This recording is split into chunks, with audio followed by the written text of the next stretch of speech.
Baby, work it.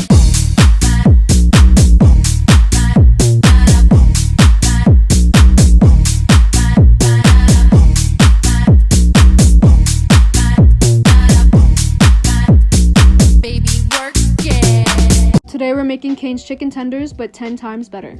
If you want the recipes for the Texas toast and the cane sauce, they're already up on my page. But for the chicken, you want to marinate it in buttermilk, 1 egg, and 1 tablespoon of garlic powder. For at least 1 to 2 hours, overnight is preferred. Now in a separate bowl, you want to add 1.5 cups of flour, a tablespoon of cornstarch, and a teaspoon of baking soda, a tablespoon of onion powder, garlic powder, black pepper, salt, and paprika, and 1 cup of Italian breadcrumbs. We're going to take our chicken from our marinade and dip it into our flour, dip it into our buttermilk mixture, and then into our flour again. Let them rest on a rack for 10 minutes.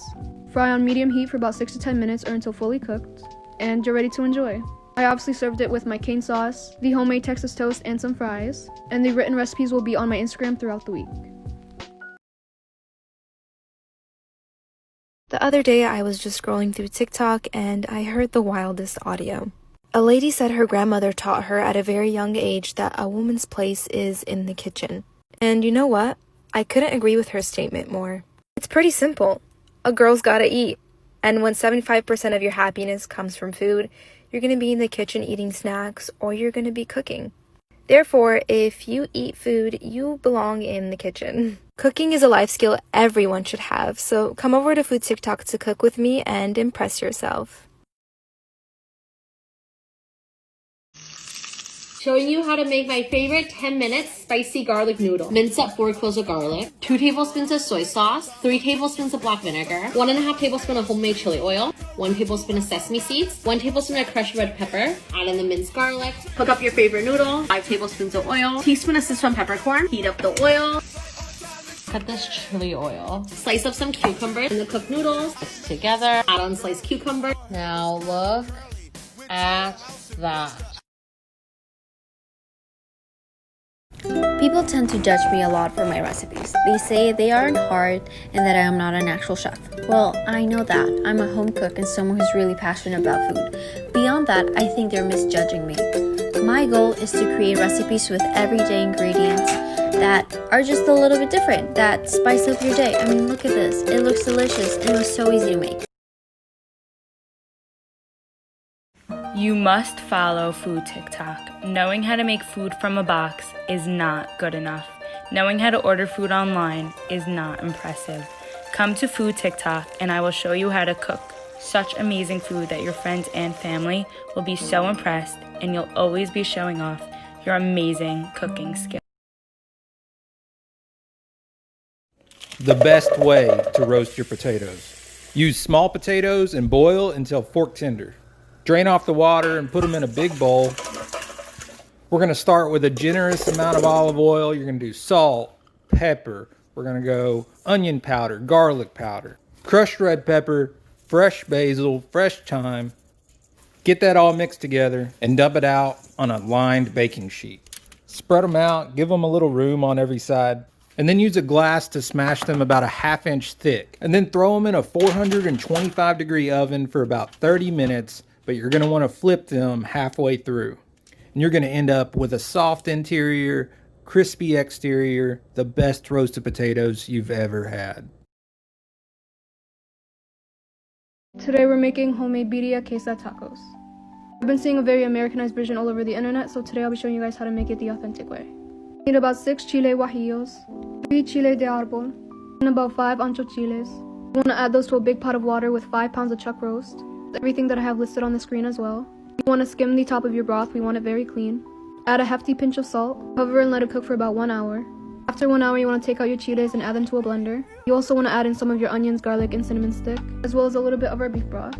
You also want to add in everything that I have displayed on the screen. You want to blend until very smooth for about 1 to 2 minutes. We're going to add that to our beef broth.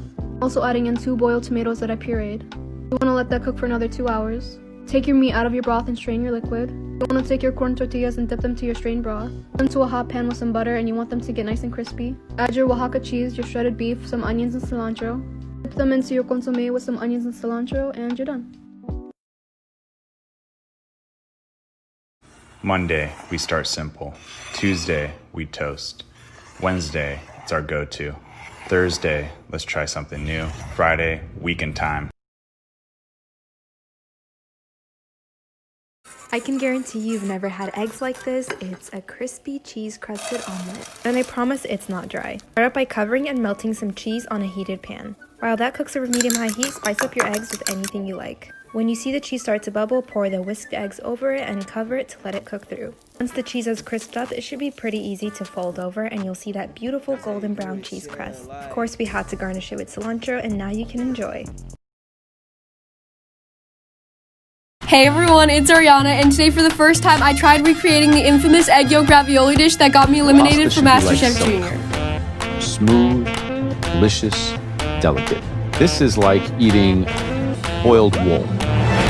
That comment has haunted me for the last 4 years, so I think it's finally time to redeem myself. I made the dough with 2 cups of flour, 3 eggs, a pinch of salt, and a tablespoon of olive oil, mixing this all together and kneading it for about 10 minutes until it was a nice, smooth, elastic dough. Then I wrapped the dough in plastic and stuck it into the fridge for about 30 minutes to rest before rolling it out. Then I pulled it to the thinnest setting on my pasta machine. After that, I made the ricotta cheese filling with a cup of ricotta, 1/4 of a cup of Parmesan, salt, pepper, and a little bit of lemon zest, mixing this all up and then adding it to a piping bag. Then I cut out the pasta sheet into circles, added a ring of ricotta, and then the egg yolk, sealing it up with some water. The ravioli boils for about 3 minutes, and then I finished it with a brown butter sage sauce. Let me know how I did this time around. I think I've come a pretty long way, and check out the full recipe on my Instagram where I replied to all my followers' comments. Does anybody else have that snack that they invented when they were younger and it was absolutely delicious and you were super, super proud of it and you made it for everyone, you ate it all the time, you even took pictures of it? Yeah? Okay, so this is mine. It's called a 3 M&M's ball and it's delicious. You start with a 3 Musketeers bar. For my husband's lunch today, I'm going to be starting off by packing in some sauteed spinach, along with some caprese skewers that I made, topped off with some salt and pepper and a balsamic glaze. I added in some egg omelet, also these cute octopus-shaped sausages that I think are so fun. For the main portion, I'm going to be doing a Japanese-style steak and rice bowl. I've placed in some fresh rice and thinly sliced leftover steak that my husband and I had the other night. Typically, this dish is topped off with a sweet soy sauce glaze, so I'm going to go ahead and make that now. This sauce is super easy to make, and I'll make sure to post the exact measurements in my next video. Once the sauce has cooked down and thickened up, I'm going to strain and pour over my steak and rice. Typically, this is served with wasabi, which I highly recommend. Now that it's ready to go, I've packed it all away and of course included a note to tell my husband that I love him. Today we're making grilled chicken gyros, not gyros, gyros. It's Greek. 1.5 pound boneless skinless chicken breast. Pound the hump so it cooks evenly. 1/3 cup olive oil. Grate 2 garlic cloves. Grated zest of 1 lemon. Marinate up to 4 hours in the refrigerator. Now we make tzatziki. 1 garlic clove, grated. 1 tablespoon lemon juice. It mellows the garlic. 7 ounces Greek yogurt. 1/3 English cucumber. Peel. Remove the seeds. Grate. Dash of cayenne. Pinch of salt. Stir. 2 tablespoons chopped dill. 5 pocketless pita. Wrap in foil. 350 degrees, 15 minutes. Heat grill over medium heat. Salt. Pepper. Oil grates. Grill 4 to 5 minutes each side.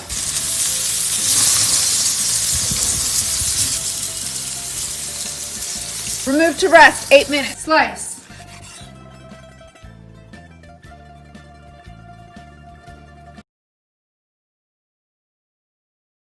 Hey everyone, it's Ariana, and I'm going to show you how to make these adorable apple hand pies. They're perfect for fall, and they're so fun to make. In a mixing bowl, add 2.5 cups of flour, a 1/4 cup of sugar, a 1/2 teaspoon of salt, and then a 1.5 stick of cold butter cut into cubes. Then pour in a 1/2 cup of cold milk or water, and then knead it in using your hands until the dough is formed. Stick that into the refrigerator to chill while we make the filling. In this mixture, I have 4 finely chopped apples, and then to that I added a teaspoon of cinnamon, a teaspoon of nutmeg, a 1/4 cup of maple syrup, and then 2 tablespoons of cornstarch, which thickens it all up, and then a little sprinkle of salt, and there we have it. I took the chilled crust out of the fridge, sprinkled it on both sides with flour, and then rolled it out to the thinness I liked, cut it out using a little cutter, and then added the apple filling a little bit in the middle, and then used egg wash on the outside to help the top crust stick to the top.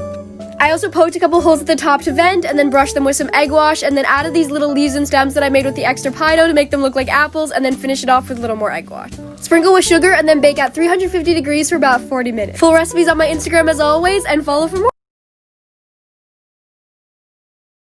Alright guys, so I'm going to show you how I made this pizza pot pie. First I took some marinara sauce that I made homemade, but you can use jarred, and I added 2 pieces of Asiago, some freshly grated mozzarella, 3 pieces of provolone cheese. Yes, it's really cheesy. I like pepperoni mushrooms, so we did sauteed mushrooms, a ton of pepperoni, and then more marinara sauce on top. Then you're going to take your pizza dough. I made homemade, but you could do it from the can. Wrap it around your bowl really tight like this, and then you're going to make a garlic, oregano, parsley oil.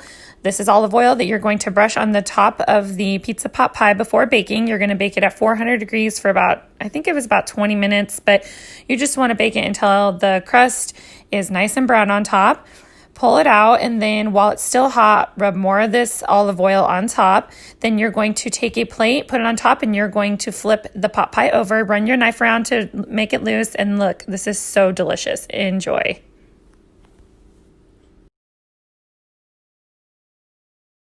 Making lemon icebox pie. No baking. 3/4 cup lemon juice. 2 cans of condensed milk, 14 ounces each. Make sure you get it all. Then you slowly mix in your lemon juice, a little bit at a time. You'll start to feel the milk and the lemon juice working together to thicken. Perfect. Then pour it all into a pie crust. Of course, you can do homemade. I just bought this at the store. Even it all out. Actually, I'm just doing this because it's oddly satisfying. Cover it up and stick it in the fridge overnight. Okay, let's see. Did it set? Yay! Okay, the big reveal. First slice always tells it all. Let's see how it came out. Not the prettiest slice, but looks good. And there you have it. 3 ingredient, no baking, lemon icebox pie. Enjoy!